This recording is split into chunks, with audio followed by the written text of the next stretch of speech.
নববর্ষ ও পশ্চিমবঙ্গ দিবস উপলক্ষে শোভাযাত্রা করল তৃণমূল কংগ্রেস।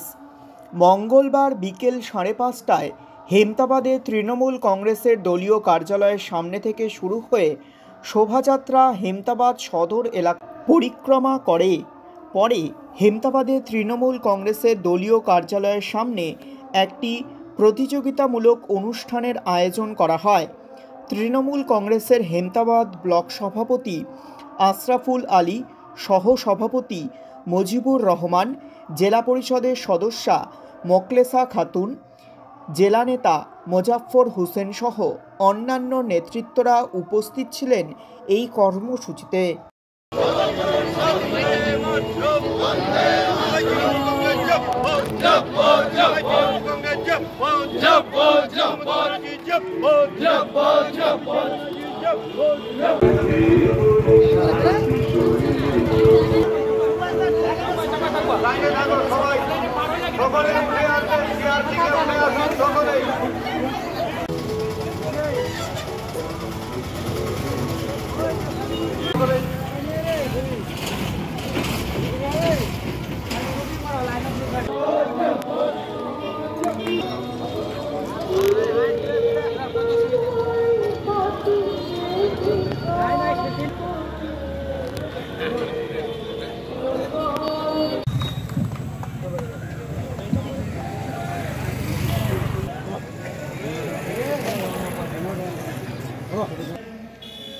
আমরা আরেক পর্বে পৌঁছাবো আর কিছুক্ষণের মধ্যেই হেমতাবাদের